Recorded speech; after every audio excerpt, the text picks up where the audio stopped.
Football, or soccer, is one of the most popular sports in the world.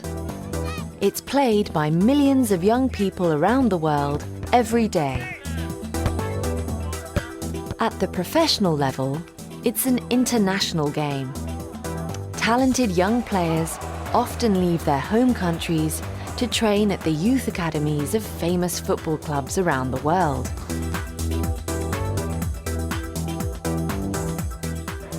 Becoming a successful player can change their life.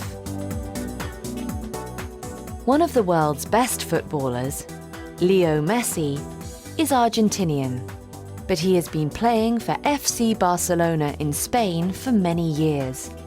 Messi moved to Spain when he was just 13, and he was only 16 when he started playing for the first team. For a few lucky players, like Messi, playing football has not only been a lifelong passion, but it has also made them rich and famous. And sometimes, this fame gives them a chance to help others.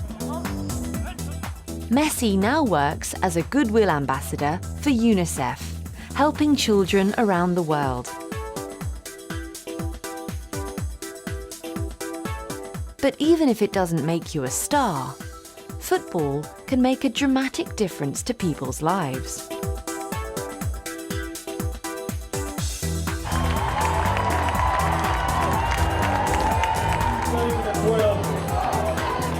Once a year, over 60 teams from around the world meet to play in a very unusual football tournament, the Homeless World Cup. A week of football here, the Homeless World Cup, and it is going to be a sensational climax.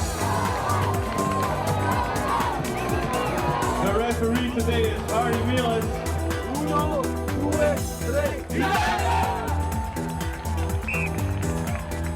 The Homeless World Cup brings together teams of homeless people to play football for their country and helps them change their lives forever.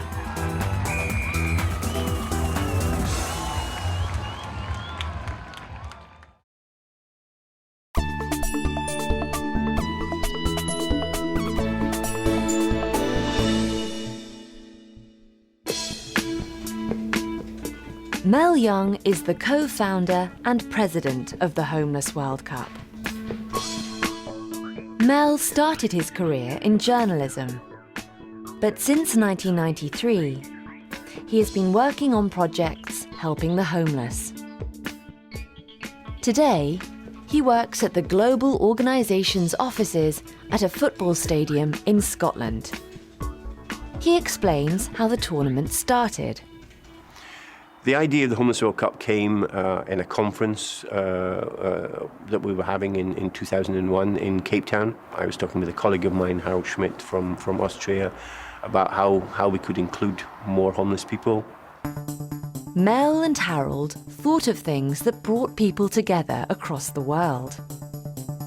We use football because it's very, very simple. Everybody understands it. It's an international language, first of all, so you can involve anybody, male, female, big, small, really good player, really useless player, doesn't matter. It's a great way of including people. Teams in the Homeless World Cup don't play matches in a football stadium. They play a kind of football called street soccer. Street soccer is just a simple form of football, which is usually played in the street. I mean, football is just this wonderful game you can play anywhere. You can play it on an 11-a-side standard football pitch, but you can also play 2-a-side or 20-a-side, or you can play it indoors or outdoors, and you can mix teams of really good people and not very good people. So street soccer is like that. It's just a space in the street.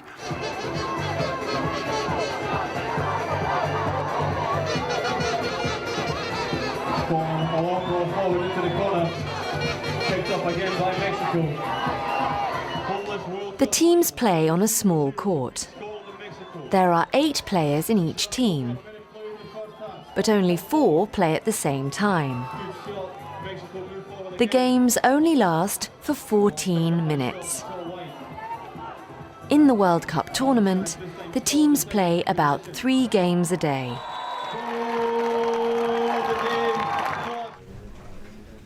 Organising an international football tournament with teams of homeless people isn't simple.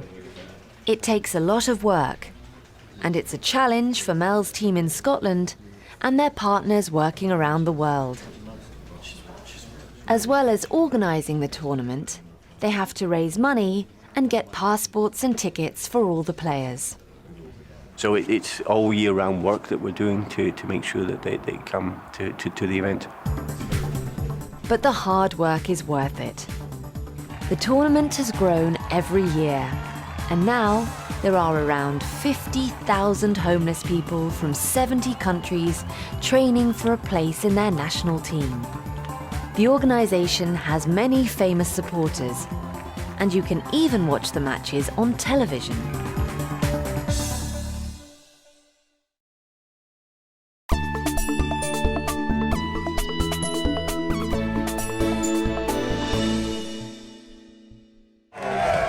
For Mel and his team, the most important thing about the Homeless World Cup is that over 70% of the homeless players change their lives for the better because of the tournament.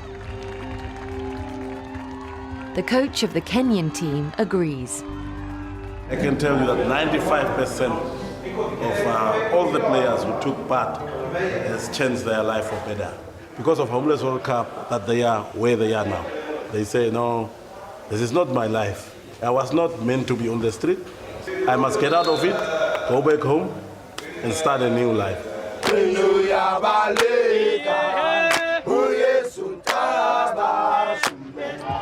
watching the Homeless World Cup final. Mel believes that the project is so successful because it helps the homeless become part of a team. This helps them to improve their own lives, while the project supports and encourages them. Patiently waiting for that opening. Currently Scotland 1, Mexico 0. I mean, I think my view is that homelessness is you're on your own.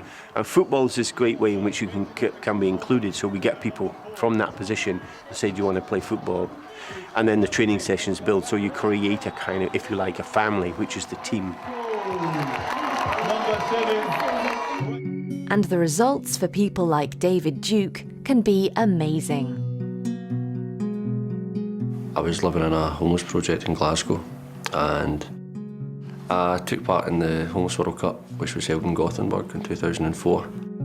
David had become homeless as a teenager in Glasgow in Scotland. But the Homeless World Cup helped him change his life. I went back into further education once I came back from the Homeless World Cup. David completed his college course and got a full-time job. And he continued to work with the Homeless World Cup.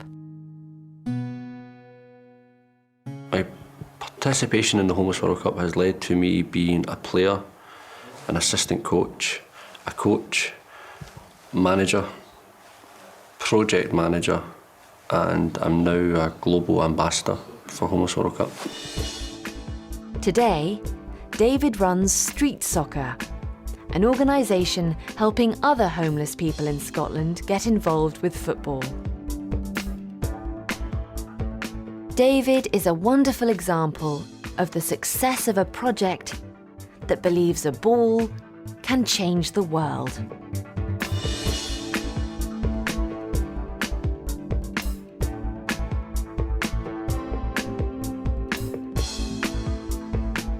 The Homeless World Cup helped me change my life by providing me an opportunity to change my own life. It inspired me, it gave me motivation, and it encouraged me to be all I can be.